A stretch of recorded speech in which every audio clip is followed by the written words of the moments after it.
आपकी आवाज़ चली गई है, आप बोल नहीं सकते हैं, आप भटक रहे हैं दर बदर कि कोई ऐसा इलाज कर दे जिससे आपकी खोई आवाज़ वापस आ जाए। तो घबराइए नहीं, न्यूज़ 24 आपको एक बहुत अहम खबर दिखाने जा रहा है। खबर ये है कि एम्स एक ऐसे तकनीक पर काम कर रहा है कि कुछ ही दिनों में आप बोलने भी लगेंगे। इस वक्त हम एम्स में हैं और हमारे साथ ईएनटी डिपार्टमेंट के एचओडी आलोक ठक्कर हैं। आइए सीधे उनसे बात करते हैं। बहुत बहुत स्वागत है सर न्यूज़ 24 पर।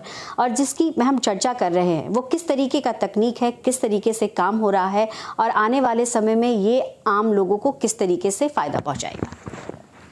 तो आप जिक्र कर रही हैं जो हमारे यहाँ रिसेंट अनुसंधान हुआ है जिसको हम कहते हैं ट्रैकियोसोफेजियल प्रोस्थेसिस या एम्स आईआईटी ट्रैकियोसोफेजियल प्रोस्थेसिस। ये हमने और आईआईटी ने मिलकर बनाया है।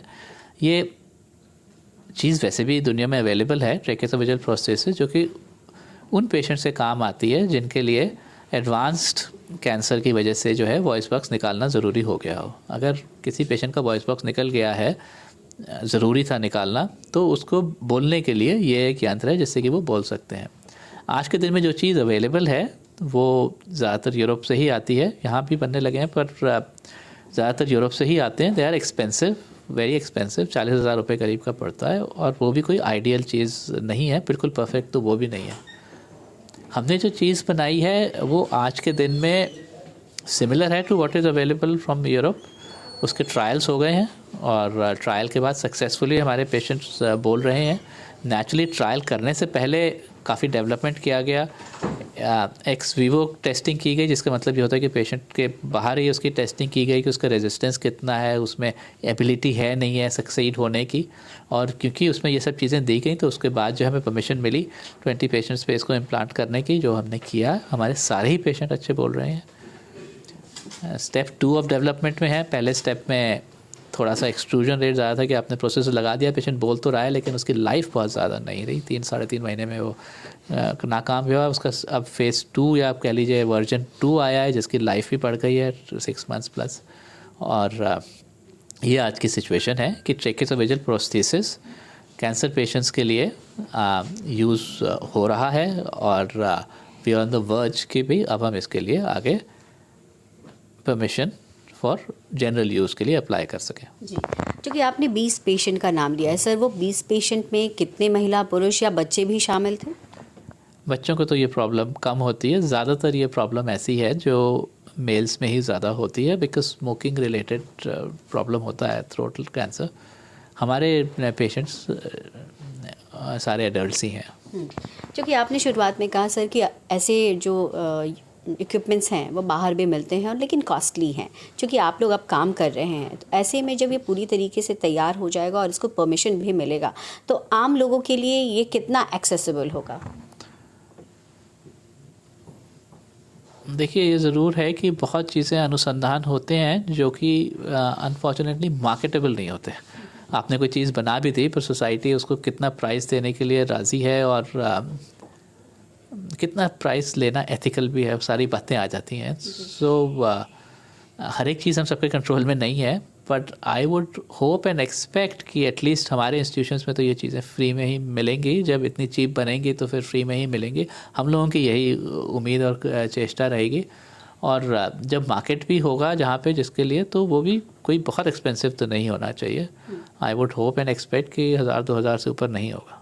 जाते जाते एक सवाल मैं ये भी करना चाहूँगी कि आवाज़ की तो बात की, लेकिन बहुत संख्या में लोग ऐसे भी हैं जो कान से सुन नहीं पाते हैं या जन्मजात ऐसे होता है। इसको लेकर के क्या अभी अनुसंधान हो रहा है और आगे किस तरीके की आप लोगों की रणनीति है जिस पर आप काम कर रहे हैं?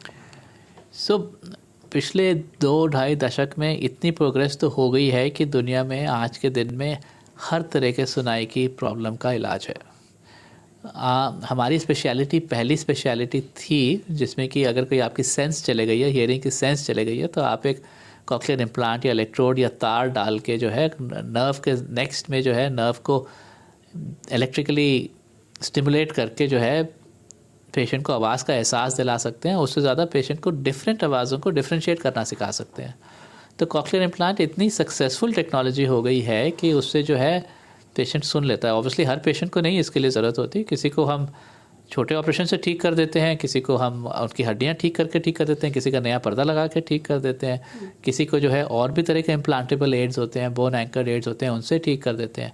पर ये जो पड़ाव था कि भाई नर्व तक जो सेंस ऑर्गन ख़राब हो जाए उसको भी आप अगर ठीक कर सकते हैं तो वो हमारी स्पेशलिटी में ही हुआ है। और यही रीज़न है कि आज के दिन में बहरापन या जो है इरेडिकेट ही हो गया है, बाहर की दुनिया में तो इरेडिकेट ही हो गया है।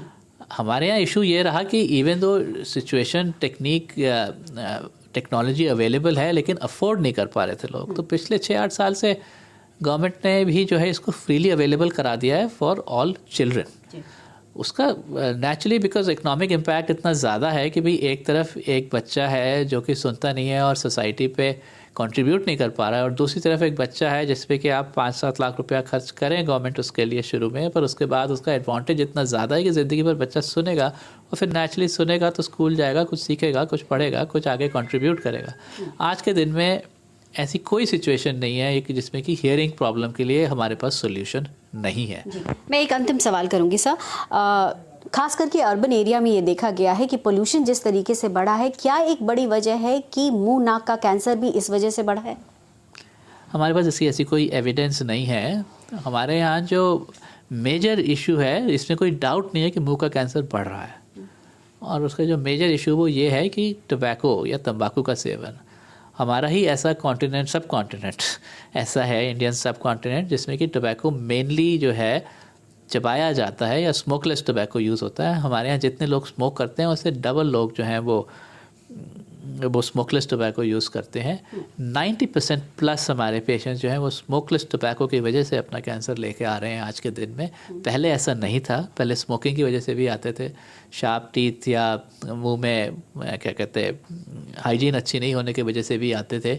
आज के दिन में ये सब जो है बहुत पीछे छूट गए हैं। सारी प्रॉब्लम आपके गुटखा या स्मोकलेस टोबैको की वजह से ही है। यही मेजर इशू है, इसको कंट्रोल करना बहुत ही ज़रूरी है। अनफॉर्चुनेटली उतनी अवेयरनेस है नहीं पॉपुलेशन में जितनी होनी चाहिए। बहुत बहुत शुक्रिया न्यूज़ 24 से बात करने के लिए। तो डॉक्टर आलोक ठक्कर ने बहुत महत्वपूर्ण जानकारी दी, और ऐसे में ये समझना ज़रूरी है कि हर बीमारी का इलाज है, ज़रूरत सिर्फ ये है कि सही समय पर आप अस्पताल और डॉक्टर से संपर्क करें। कैमरा पर्सन संजय राहुल के साथ पल्लवी झा, दिल्ली, न्यूज़ 24।